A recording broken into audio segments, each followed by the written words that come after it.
Dalam kitab dijelaskan, di padang mahsyar kelak ketika seluruh manusia dikumpulkan dari Adam sampai kiamat. Bayangkan, sejak Adam sampai kiamat berapa triliun manusia berkumpul di satu tempat, dan pada saat itu hampir seluruh manusia gelisah. Kenapa mereka gelisah? Karena mereka ingin status hukumnya masuk surga atau neraka, sementara pengadilan belum juga dimulai. Samalah kalau kita dinyatakan tersangka sama polisi, kan kita mau cepat diadili. Adili saya. Kalau saya salah, berapa tahun vonisnya? Kalau tidak salah, adili lalu lepaskan dari sangkaan itu.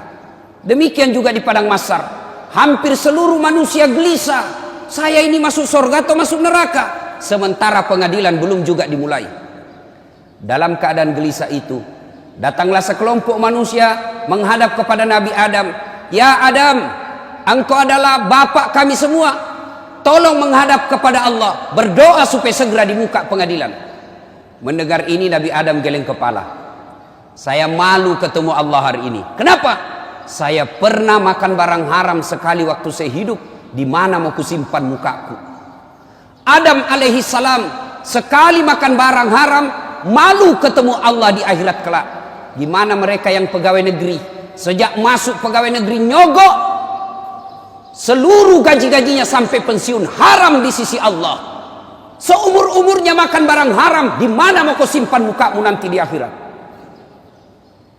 Lalu Nabi Adam berkata, silakan kau datang kepada Nabi Ibrahim alaihissalam, minta kepada Ibrahim alaihissalam. Datang lagi sekelompok manusia ini.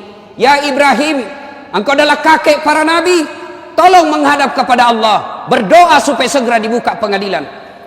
Mendengar ini Nabi Ibrahim pun geleng kepala. Mas susah, masih ritoka iya.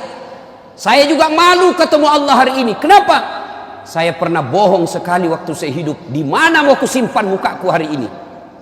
Ibrahim alaihissalam sekali bohong, malu ketemu Allah di akhirat kelak. Gimana anggota DPR yang tiada hari tanpa bohong?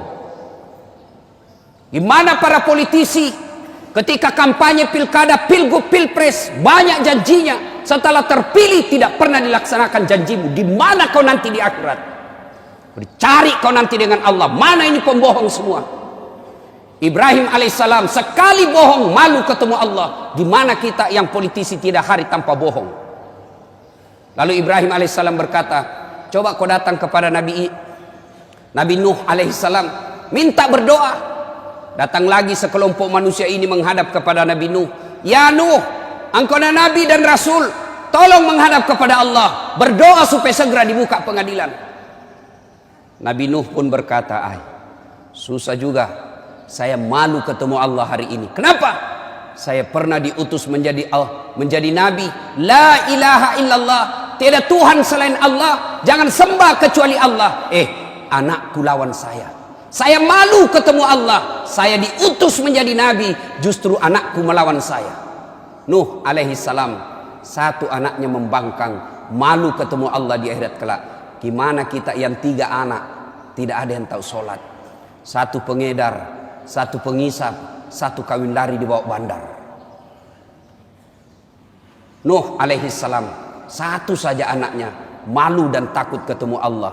Gimana bapak-bapak? 4 anaknya tidak ada yang bangun sholat subuh.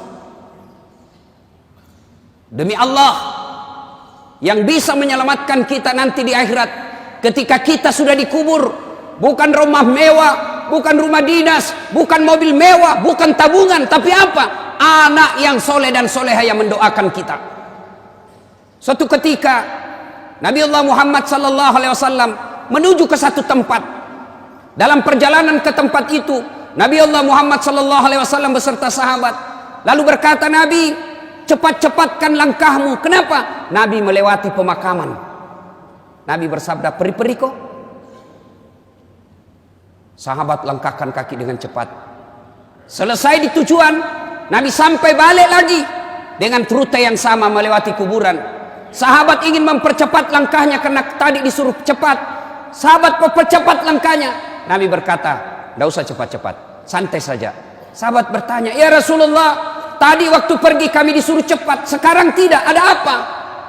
Nabi menjelaskan, andai saja kau diberi pendengaran seperti telingaku, kau dengar ini orang tadi disiksa, diazab di kuburnya, disiksa di kuburnya. Saya tidak betah, kasihan saya tidak betah mendengar dia disiksa lama-lama, maka saya percepat supaya saya tidak dengar. Waktu pulang tidak lagi. Kenapa?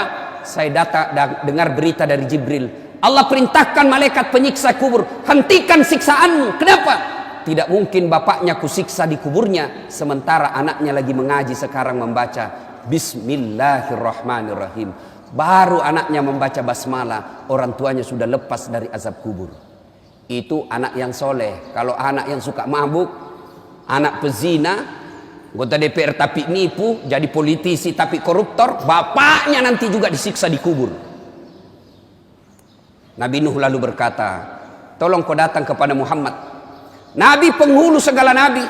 Datanglah sekelompok manusia ini menghadap kepada Nabi Muhammad. Ya Muhammad, engkau nabi dan rasul, tolong menghadap kepada Allah, berdoa supaya segera dibuka pengadilan. Kalau Nabi sebelumnya angkat tangan dan malu ketemu Allah, Nabi Muhammad berkata, kalau bahasa kita, tenang sampean, duduk mako, sudah mana no, duduk kok, saya menghadap kepada Allah. Hari ini Allah dengarkan doaku. Di sini berlaku salah satu mukjizat saya. Selain waktu saya hidup punya mukjizat Al-Quran, jari-jari tangan saya keluar air, kemana saya jalan dilindungi oleh awan. Hari ini berlaku mukjizatku di akhirat satunya. Apa? Allah dengarkan doaku hari ini. Syafaat saya berlaku hari ini, di mana seluruh manusia tidak didengar doanya, malaikat pun tidak didengar pemohonannya hari ini, hanya saya yang didengar Allah. Duduk sampean. Nabi lalu menghadap kepada Allah.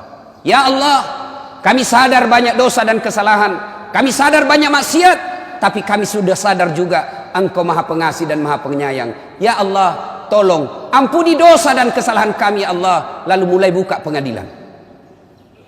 Mendengar ini, dari aras Allah kedengaran suara, ya Muhammad, aku kabulkan doamu hari ini, kau bangkit dari sujudmu. Lalu Allah perintahkan malaikat, siapkan segala keperluan, pengadilan mulai hari ini kita siapkan. Pengadilan mulai diproses. Mulailah kita diadili satu demi satu, berkat doanya Nabi dan syafaatnya Nabi.